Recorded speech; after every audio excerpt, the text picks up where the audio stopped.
Hello and welcome to Frank's School. Going on with loving German grammar.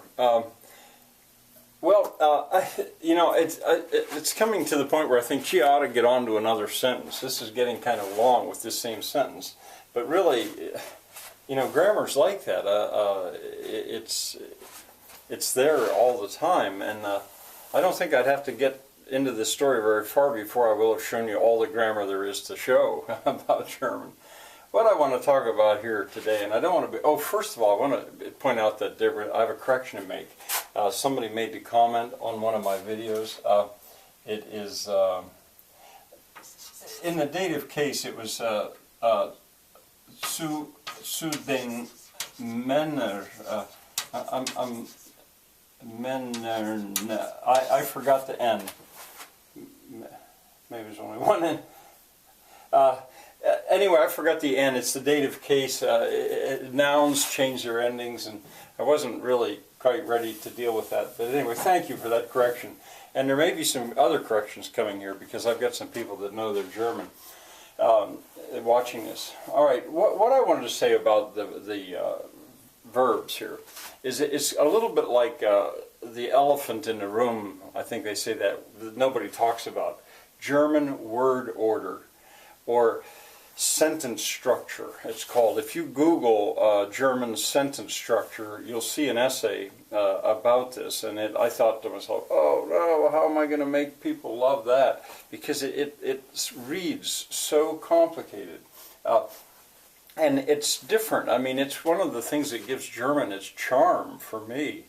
Absolutely. And it's one of the reasons that German speakers, if they're not real good in English, they'll speak and it's in a kind of a funny word order. There's jokes about throwing grandmother down the stairs her shoes. In English that sounds funny. Well, in German, I mean, we English speakers are doing that all the time. And I think of Jana. This would be Shirley and Thomas's granddaughter. I was chatting, I think, once, and with Shirley, and Jana was there. She's about 8 years old or so, and she looked and she said, he gets his words all mixed up. I said, yeah, I know I do, and I don't want to. I mean, Germans are very good at understanding it anyway. They understand. They can understand, and I also think Shirley has said that they don't think badly of it really, because Germany apparently is so full of people, maybe I've said this before, that do not speak German well, so full of immigrants that they're so used to hearing German spoken not correctly that it's not that big a deal, which is nice. I think that's true.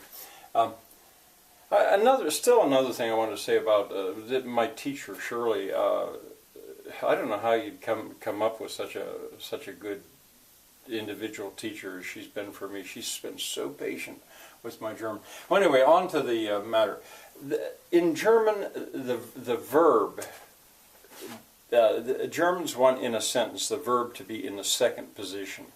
I say verb, but I'm uncomfortable saying that. I should say simple predicate. You look at this sentence, in den alten Zeiten, wo das Wünschen noch geholfen hat. Well, if you don't understand your English grammar, you're probably going to have trouble loving German grammar, because I'm going to explain it using English grammar. Well, this is a subordinate clause. This is not the main clause. The main clause here is that a king lived. A king lived, and then it tells about his daughters. So really, if you were diagramming it, you would have king lived. And all this, in den alten Zeiten, wo das Wünschen noch geholfen hat, that tells you when. That would go here, and it would go here.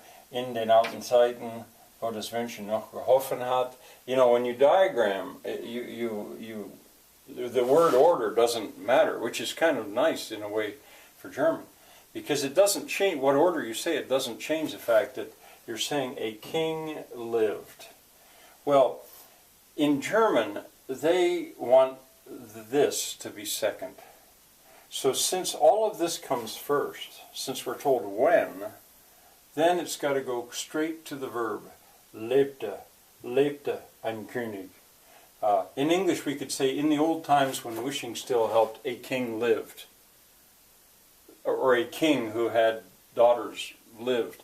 We could do that. In German they don't want to do that. It's very predictable. So right there, maybe I'll box it right there, is the verb in the simple predicate of the main clause. Now you get past the aber. Now see, in English we would strengthen this to a semicolon here, because this is a coordinating conjunction, and now comes a second main clause. Now the youngest was. This is fine, because there's the subject, the youngest was. And then it goes on to say, that's comfortable because that's in that second position. Now that's the way it is in independent or main clauses, an outright statement. But what complicates it is if you get in what's called a dependent clause, introduced with a subordinating conjunction, like here, when the wishing still helped had. Well, there's your verb, or your helping verb, and in German, you want to put that at the very end of the clause. You wouldn't say when the helping had still helped. That's probably the way we'd say it in English. We'd put had, the helping verb, here. No, they put it at the end. Here we can see it, that the sun itself, which, yes, so much seen had. Now this is a subordinating, or a subordinate clause, introduced with a relative pronoun, which so much seen had. We would say in English, which had seen so much.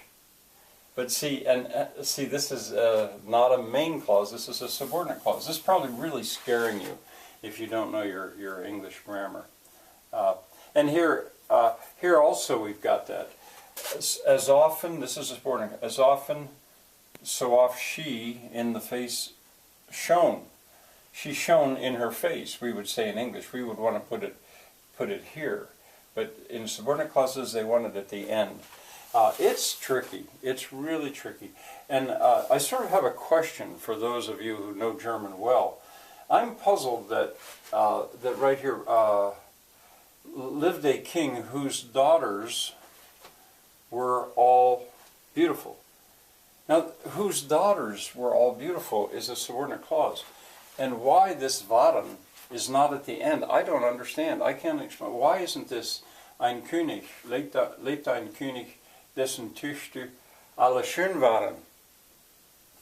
Why isn't that the way it is? Because then you'd have the verb at the end. A king whose daughters all beautiful were. And I don't know. I mean, obviously this is right. I mean, it's right out of the book. And maybe you've got a certain amount of choice for style. I don't know. Maybe I'll find out in time to explain that to you. But in any case, German word order it's hard enough to explain that it's one of the reasons that my approach in Frank's school has been memorize that conversation, beginning German. Go on and memorize like a play in loving German. And even the story, memorize it. Then you know that you're speaking correct German. And of course, if you hear it coming from other Germans, it's going to be correct. When you start to construct your own sentences, by that time, then you have to get the grammar right. And, you know, for a little child, how they figure out, of course, is because it just sounds right. You know, that's the way it sounds. You wouldn't say it any other way. But to an adult learning German, it helps a lot if you can understand what you're doing. So that's, like I said, the elephant in the room, German word order. And if you dare, you can look up at that. I would say don't do it. If you go at Wikipedia and look at the article sentence structure, German sentence structure, I think it will probably just scare you. I'm going to read it more because I really do want to get it down. All right, well, that's German grammar for today. I hope to see you tomorrow.